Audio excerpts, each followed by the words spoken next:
তো তোমাদের দেখার জন্য আমি কী করলাম, এই ডিসপ্লে যে আছে পিছনটা আমরা কেটে নিয়েছি অলরেডি, যাতে তোমাদের দেখতে সুবিধা হয়। তো আমি এখানে মাপবো ক্যাপাসিটার কত আছে, ঠিক আছে, ক্যাপাসিটিটা মাপবো।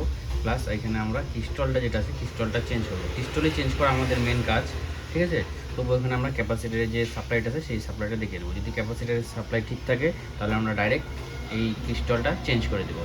তো পুরো ভিডিওটা দেখো এবং স্কিপ করো না, ঠিক আছে। তো এখানে প্রপ লাগিয়ে দিয়েছি ক্যাপাসিটারে, আমার এক হাতে ভিডিও করতে হচ্ছে আর এক হাতে আমি ধরেছি। তো এখানে দেখো 5 ভোল্টেজ কিন্তু আছে, ঠিক আছে, দেখিয়ে দিচ্ছি। দেখো 5 ভোল্টেজ, ডিসি 5 ভোল্টেজ কিন্তু এখানে রয়েছে।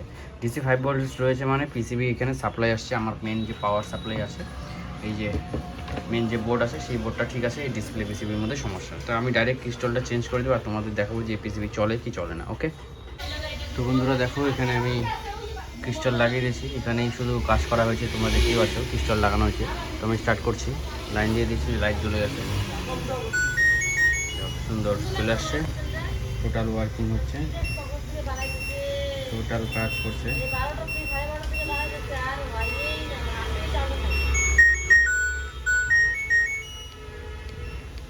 টোটাল কাজ করছে, ঠিক আছে। তো এমন ভিডিও দেখার জন্য লাইক শেয়ার কমেন্ট অবশ্যই করবেন, ধন্যবাদ।